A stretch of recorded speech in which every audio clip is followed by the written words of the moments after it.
If you take one chemical, TCE, it's trichloroethylene. It's a carcinogenic. Bottom line, it's nasty. You've got check receipts, email addresses, phone numbers, a lot of personal information inside this trash can. Jonathan Rodriguez was inside the Oval Office for the signing and joins us now live from Washington, D.C. with the very latest. Jonathan. Amanda, the signing of this law is a major victory for all the people who have been fighting for years to prove there was in fact toxic water on the base. Take a look down your pipe. You can see all this gunk is just from one meal. Jonathan, have you told them yet that Romney's won North Carolina? We did. In fact, Not On Your Side was the one who broke the news. And guys, how do you feel about Romney taking North Carolina?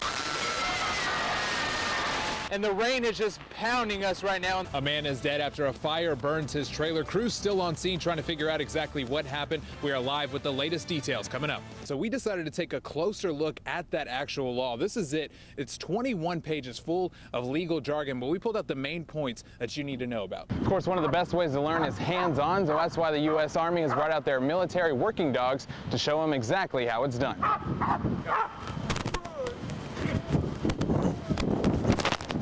We had to drop our disc because we didn't want it to blow off the truck. So once you think you know which way the wind's direction, it just comes and blows you in another direction. A really hot spot for people to come eat. In fact, one of my favorite spots. I'm really ashamed to see the damage that this fire caused. While Ensminger says this new law is a major step in the right direction, he says he's not done with his fight yet. But again, these are all temporary fixes, so Congress still has a lot of work to do. If you take a look, there's a pan right there in the yard. They believe this is what actually started the fire. Somehow a pan was left on the stove. How they're doing it is something called hotspot patrolling, and basically they can actually pinpoint where crime has flared up in the area, and they want to stomp that out. And the whole time we're thinking, how in the world can something like this happen? And you know, it's hard enough. The family's already going through a lot, grieving over losing a loved one, but the last thing they were expecting is to come out and hear that someone was buried in their mother's spot. Greenville police actually had to shut down this section of Arlington Boulevard because the flooding was so bad, 2 cars actually got stuck inside.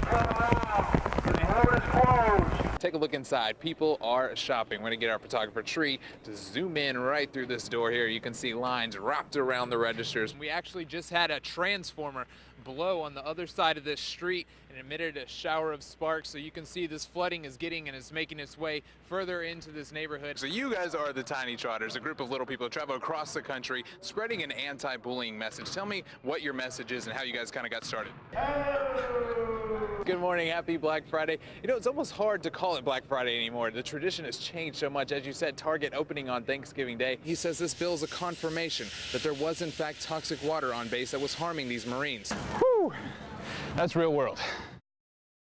It has been horrendous. It was a horrific way to lose our son. It was March 2011. The district attorney says 5 friends were driving home from a party. Omar Shaheed at the wheel. Investigators say he was speeding, lost control, and flipped the car. 22-year-old Taylor Wise was thrown out. He died on scene. His mother wept in court as the DA retold the story. There's no easy day when you've lost a child. Somehow, some way, someday you'll see you can be anything that you really want to be. Taylor was a rapper. He released a song called I Finally Made It on iTunes just a week before he died. He was energetic and passionate, artistic. He was, like many artists, impulsive. Didn't always use the best judgment, but obviously we do not believe he deserved to die. Police say Omar had been drinking and ran away from the scene. 3 other passengers in the car were also injured. They shared their story. Omar left the accident. Omar left and went home. Omar left us there to die. Their scars still deep. If he had walked away from the scene to get help, he'd be our hero. But instead, to us, he's simply a murderer in our minds and forever will be. His attorney admitted Omar was at fault, but told the judge after more than a year in prison, he had learned his lesson. Omar pleaded guilty and apologized, but the victims say it's the first time he had ever done so. I made a mistake that night. Didn't mean to do what I did. I'm gonna learn from it, and I apologize. I want redemption. I want him to make something of his life, and I feel the judge did a good job of making those structures in place. Whether or not he does it is up to him. No murder sentence. Instead, felony hit and run and assault with a deadly weapon. For Taylor's mom, it's not closure, but a step in the right direction. We're just thankful, though, that finally it's come to court and that Omar has a sentence, and we hope and pray that it'll make a difference in his life. Our lives will never be the same. Jonathan Rodriguez, 9 on your side.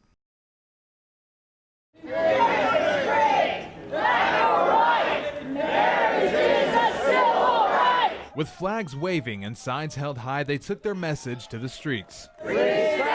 It's us fighting to be equals. Of course, this fight is split down the middle. I'm totally against homosexual marriage. The rally was part of the nationwide movement, this one sponsored by PFLAG, which supports gay and lesbian couples. We hope the nation can find love in its heart and opportunities to heal the divisions that have been before us. We're fighting for a good cause. We're fighting for love. Why would we deny the same right to loving parents who are not of the opposite sex? Parents like Ariel McPhail. My rights should not change based on who I'm married to. She and her wife are raising a son. Just because we're gay doesn't mean we're that different from anybody else or that we're any different than a straight couple. We have the same battles, we have the same rejoices, we have families. But on the other side of the street, figuratively and literally, was Patrick O'Connell. God abhors the sin of homosexuality. It's the age-old institution of marriage as God intended it, as God created it, between one man and one woman. His message? They're out here standing for a lie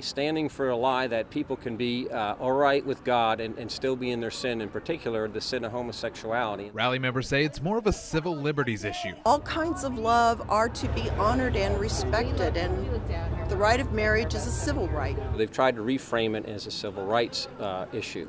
But you can have whatever, you can argue it any way you want. I'm just here to tell you tonight that the God of the Bible has the last word, and we're all going to stand before him one day. This group says they just want to be free to marry! Jonathan Rodriguez, 9 on your side. Here we go. Meet 7-year-old Michael Cooney. He was born with cerebral palsy, but you won't find him without a smile on his face. It's different for every child, but his main disability is his physical limitations. As he grows, his tendons and ligaments don't grow with him like they should. It affects a lot of his functions, including his ability to talk. Best case scenario when he was first diagnosed was mental and physical disabilities, to the point that he would be living with us for the rest of his life. We would have to keep a constant eye on him. Doctors told the Cooneys their son would never walk. We knew with the assistance of a walker, he could walk short distances. For the most part, we were ready for him to be in a wheelchair for the better part of his life. Proved us wrong, though. Staff Sergeant Jeremy Cooney was deployed to Afghanistan for 7 months. But when he got back, he got a homecoming he'd never forget. When we're coming home, getting off the plane, they grabbed me, put me on the first bus, first seat, and rushed me into that building. You know, I knew something was up, but I didn't know what. Michael was walking. There's no words. It's just one of the most proudest moments of my life. It's about all I could tell you, because I never thought it would happen, and can't describe the feeling. For Melissa, the hardest part was keeping Michael's surprise a secret. I just kept reminding myself, no posting videos on Facebook, no pictures, no status updates, that kind of stuff. And I had to tell all family and friends to do the same. And nowadays, there's no place Michael can't stroll. Now he has completely gone away from the walker. He walks everywhere we go. Had to take a little longer, but he gets there. And his determination doesn't stop there. Michael has been developing at amazing rates. And with the help of technology, he can even communicate. What are you thirsty for?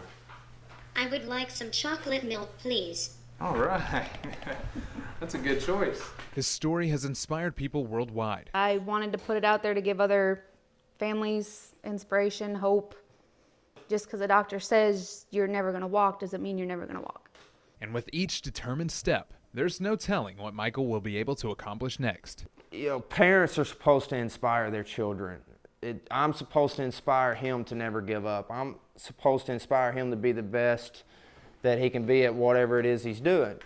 But in this family, it's turned into Michael inspires us. Jonathan Rodriguez, 9 on your side.